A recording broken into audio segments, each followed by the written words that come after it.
Hi, Weekend Crafter. Welcome back to the Craft Time Studio. I'm Ange, and for today, I wanted to experiment with temporary tattoos.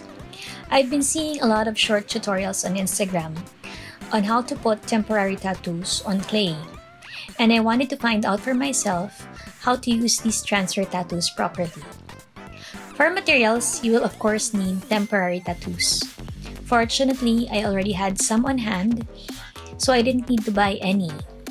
I have a couple in very pastel colors, but I also had a few with some gold and silver foiling.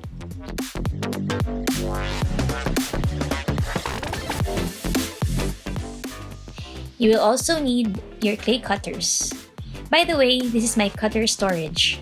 I bought an acrylic jewelry box and it works so well for me to see all the cutters that I have so far.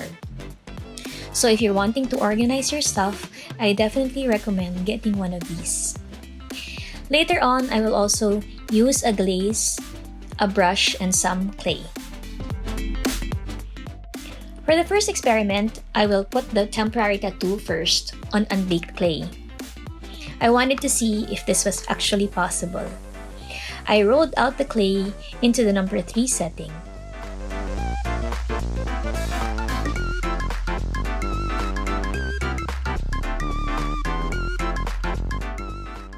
And then I chose this gold-silver floral pattern that I wanted to put on the edge of the clay. So for the first tip on using temporary tattoos, cut only the design that you want to transfer. If you don't, you might actually accidentally transfer the other designs on the sheet. If you've worked with temporary tattoos before, you know that you have to remove the plastic film first. Lay it down on the clay with the design face down. Apply some water, and if you want to follow what I do, I use a cotton bud so that I can control the amount of water.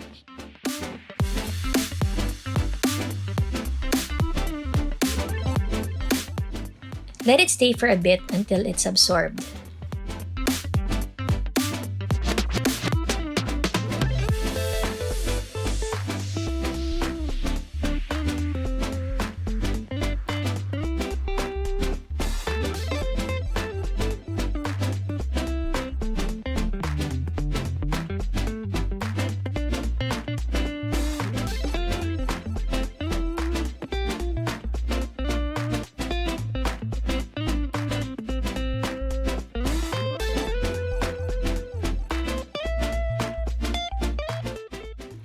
As I was peeling that tattoo, I noticed that it wasn't coming off as easily. When it's done correctly, it should just slide off.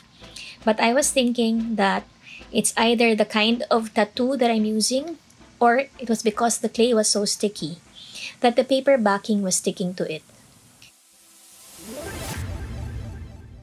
So this was the first red signal for me, or red flag for me, that this wasn't going to be a successful experiment.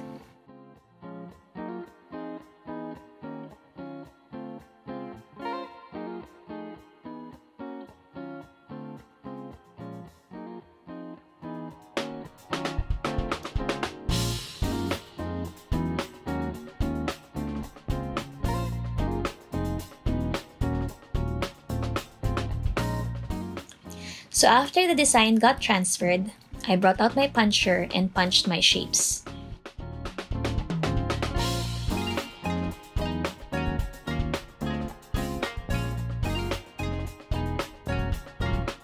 Then this goes to the oven for baking.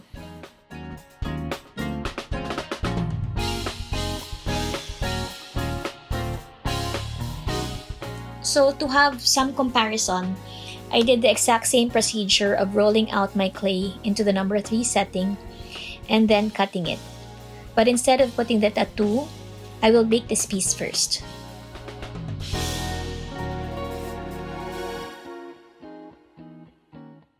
On a side note, for those who wonder, I put my holes on my earrings before I bake them. And this is the tool that I use to punch out a small circle.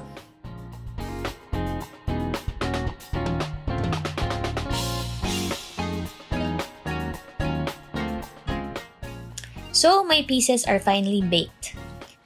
The one that I had placed a tattoo first before baking came out very sticky. And also, for the first one, I thought the design was actually ruined when it got cooked.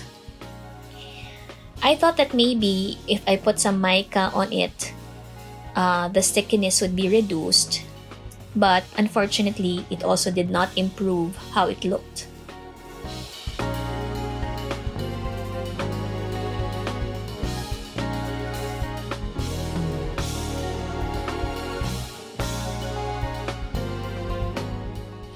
So, I set this aside for a while to get my blank piece.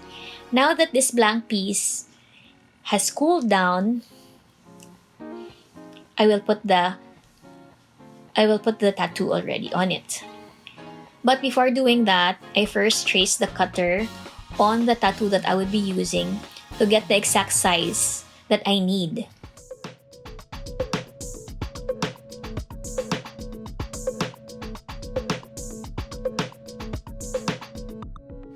Then I took my scissors and cut off the excess because I really wanted that tattoo to be exactly the same size as the cut piece.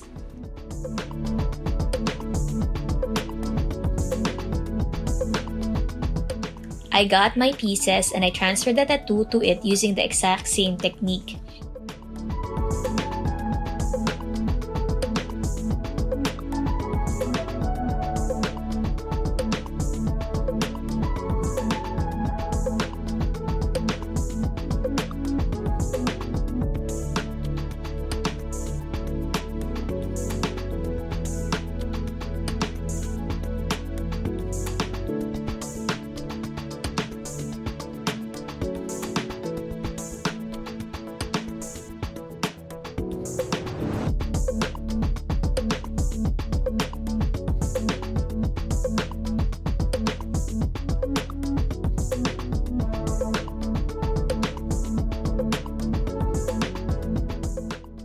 This time, the backing slid off with ease and it wasn't as sticky.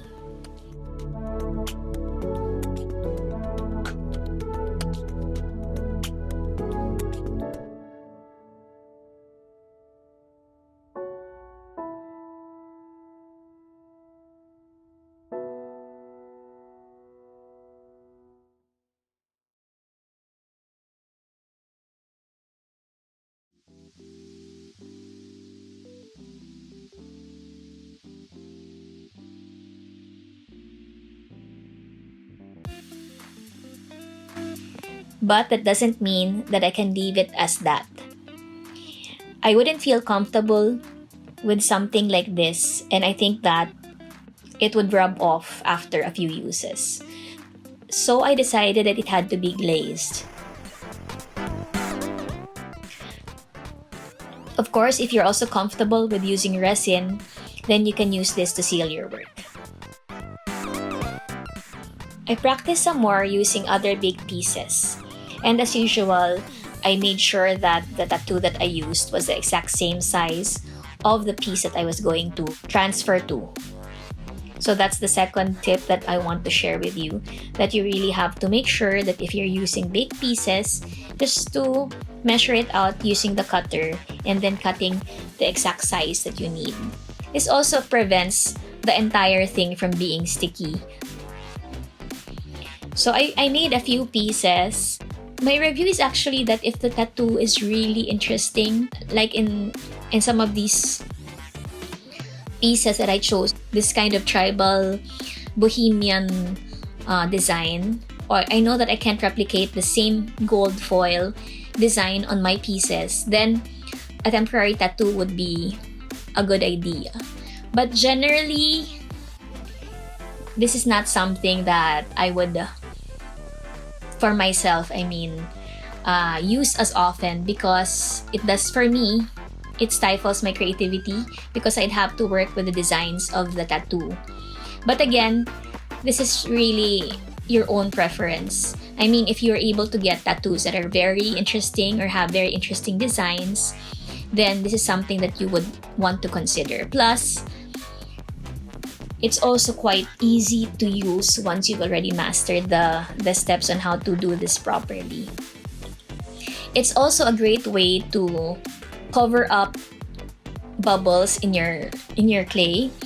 If you have if for example you baked your piece incorrectly and you find a lot of bubbles in it, some of you are actually asking what to do with pieces with a lot of bubbles. So you can actually cover it up with temporary tattoos and you'll still be able to use that particular piece.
So I hope that you learned something new today.